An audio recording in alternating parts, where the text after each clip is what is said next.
शेचाळीसमध्ये 50% पण मतदान झालेलं आहे. दुसरीकडं 40% 45% झालेलं आहे. तर अजून दीड तास बाकी आहे. की एकूण किती बूथ आहे?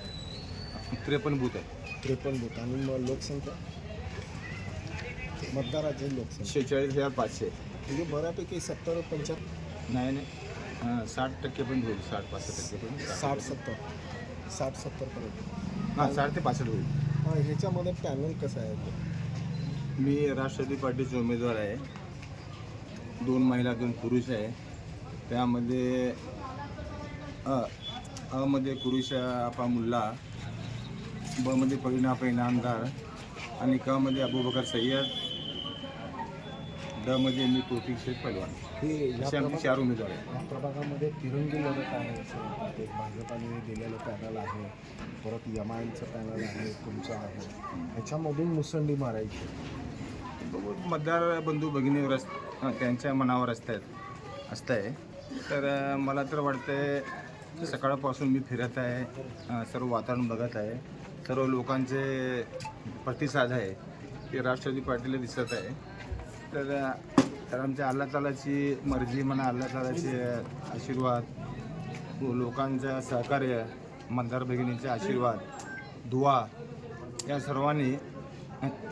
सर्वांच्या मिळून तर आमचं विजय नक्की होईल असं मला वाटतं आहे. ह्या दरम्यान अजित पवारांचा मत साहेब, तुम्हाला माहीत आहे निवडणूक म्हणजे प्रत्येक पार्टीचे प्रत्येक पक्षाचे उमेदवार असणार. राष्ट्रीय ते सुद्धा एकत्र आहे का? मी काय म्हणतो, आपल्याला निवडणुकीमध्ये प्रत्येक पार्टी पक्षाचे उमेदवार जे असतात त्यांचे नेते मंडळी येत असतात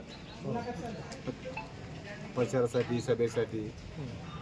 मला तसं का म्हणजे आव्हान वाटत नाही मला. म्हणजे काहीच आव्हान नाही आहे. नाही प्रभाग 20चे मतदार बंधू भगिनी ते फार हुशार आहे, म्हणजे चतुर आहे, समजदार आहे, हुशार आहे, चतुर आहे. त्यांना माहीत आहे कोणचा उमेदवार काम करणार आहे, कोण त्यांच्या सुखादुखात येणार आहे, ते बघून ते मतदान केलेलं आहे. म्हणजे असोदीन वयशी आल्याचा परिणाम होणार नाही. म्हणजे एमआयएमचं पॅनल हे आव्हानात्मक नाही आहे, याचा अर्थ स्पष्ट होतो. नाही भाजपाच्या आव्हानाला कसं घेतो? कारण पहिल्यांदा ते पॅनल मला वाटतं प्रभाग 20मध्ये आलं आहे आणि एवढ्या उघडपणे समोर ते प्रचाराला येतो. मुस्लिम समाजचे जे मतदार आहे ते भाजप पार्टीला मतदान करत नाही. पण साहेब, हे एक विशेष आहे की मतदार जरी पसंती देत नसला तरी उमेदवार उपलब्ध झाला आहे. हे एक चॅलेंजिंग जॉब आहे. मी आपल्याला काय म्हणलो, निवडणुकीमध्ये प्रत्येक पार्टी पक्षाचे उमेदवार असणारच आहे. मला तसं काय आव्हान वाटणार नाही. त्यामध्ये लोकांवर माझा विश्वास आहे.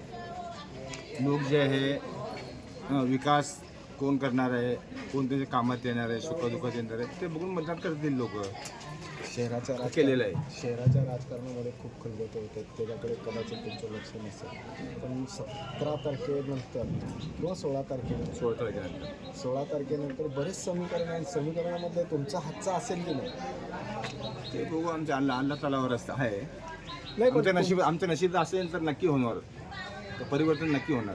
आता माहोल बघितल्यानंतरचा मी हा प्रश्न विचारतो. इथलं माहोल बघितलं, इथलं वातावरण बघितलं, कार्यकर्त्यांचा जोश बघितल्यानंतरचा हा प्रश्न आहे की 16 तारखेनंतरच्या गणितामध्ये तुमच्या हातचा असेल की नाही? तुम्ही पुन्हा असणार नक्की असणार. का म्हणजे अल्लाह तालावर माझा विश्वास आहे व या प्रभागातील मतदार बंधू भगिनी त्यांच्यावर पण विश्वास आहे.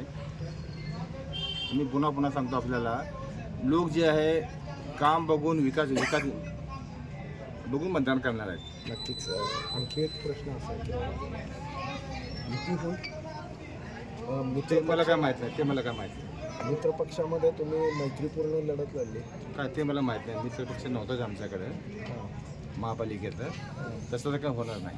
म्हणजे सभागृहामधल्या युतीवर तुम्ही भाष्य आताच करणार नाही, मी बोलणार नाही.